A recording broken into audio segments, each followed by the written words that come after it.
Hi everyone, I'm Bunny. I am a female combat veteran and I am starting this channel in the hopes that I can help other veterans out there as well as their friends and family. So I got combat PTSD back in 2011 when I deployed to Afghanistan.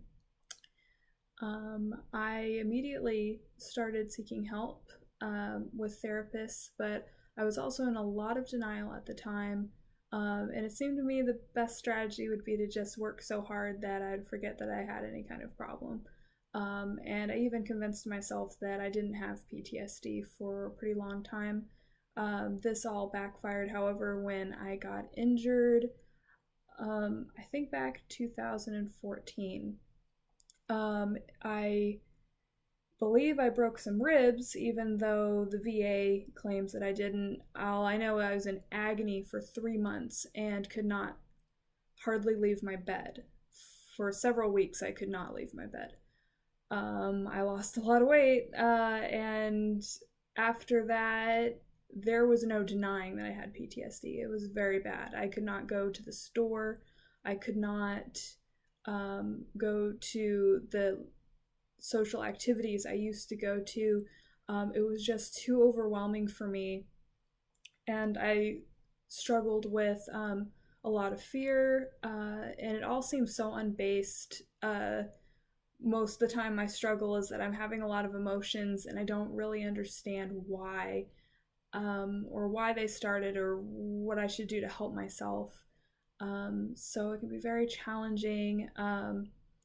But I was going to therapy throughout all of this, and I had a lot of very well-intentioned therapists who, in many ways, did help, but nobody seemed to be able to give me that magic formula to just be better. I had a lot of well-intentioned friends and family who also gave me a great deal of advice. And let me tell you, I have tried all the diets. I've even tried diets that are specifically designed to help people with psychological disorders, or mental or brain damage, everything. I eat extremely healthy.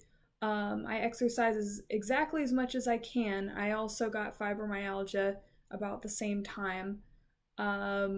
So that's also another layer of struggle that I'm going through.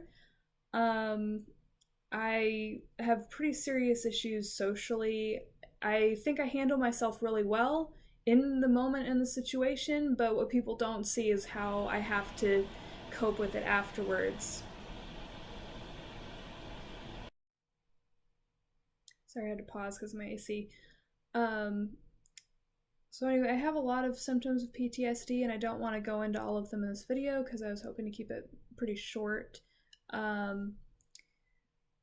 But let's see, I was at the point where hold on, now I need to figure out my place.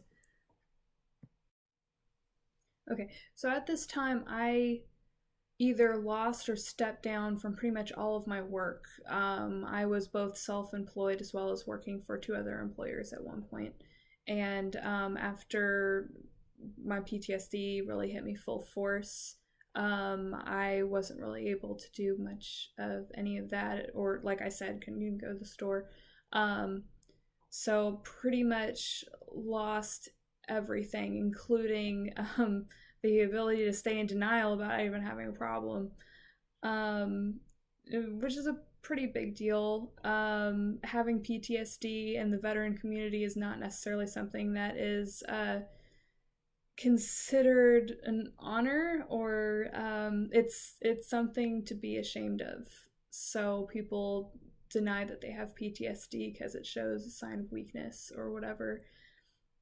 In reality, it doesn't. It just shows that you didn't have a perfect childhood, or you didn't grow up in such a way that you were accustomed to death, knowing that you could die any second and that the world is a horrible place.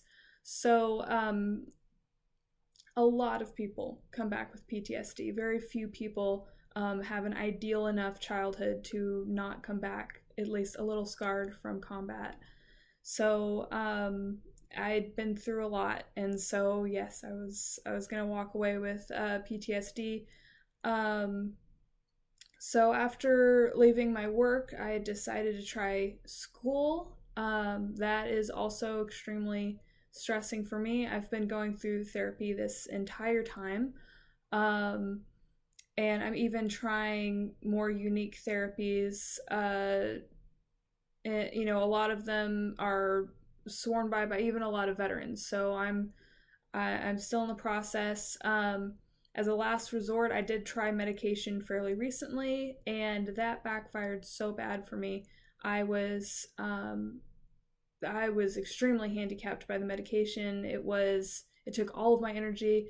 I couldn't even take care of myself anymore. I literally hired a friend to help me take care of my house, and help make sure that I ate food. So it was pretty bad. And when I got off the medication, it was even worse. I called 911 because I thought I was having a heart attack. At this point, I'm not sure I'm going to go back to the VA and try any more medication. I told them how I wanted to be educated on all of the possible side effects of that medication, and they gave me a big packet. I read it, and most of the symptoms that I suffered, the really bad ones, weren't even listed. And yes, I will be calling the FDA about those symptoms. Right now, I'm in limbo about getting an appointment because I've started to actually lose my eyesight because of that medication.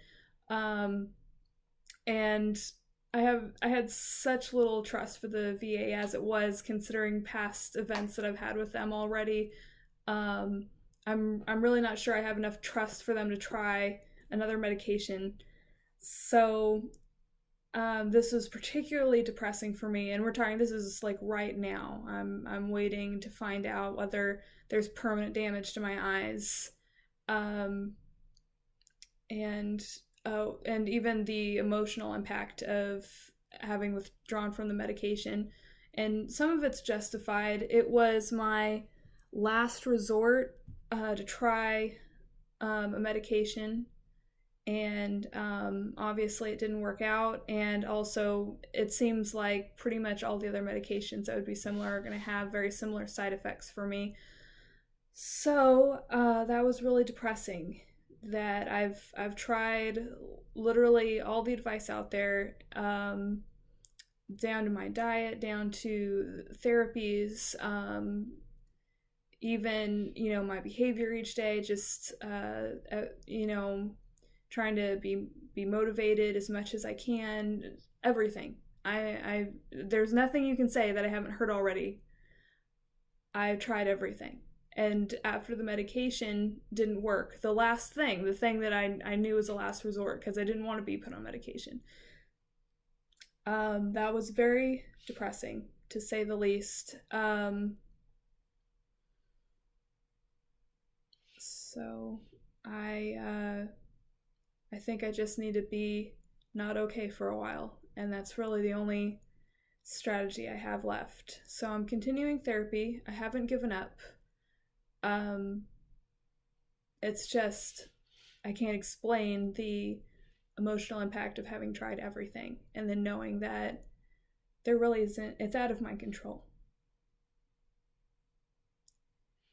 So I really wanted to start this channel when I had gotten cured and was better, and I could give you guys some advice and help you guys along the way. But really, I'm just here as a fellow person who's also struggling, and I can tell you a lot about how to get help from the VA, how to get medication from the VA. I can tell you how to apply for disability and stuff like that. So, questions along those lines I can help you with. But as of right now, it doesn't appear that PTSD is something that I'm going to be able to fully recover from.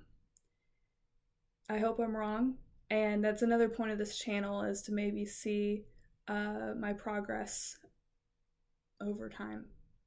So until next time, thanks guys for listening. I know this video turned out a lot longer than I wanted it to, so thanks again for watching, and have a good day.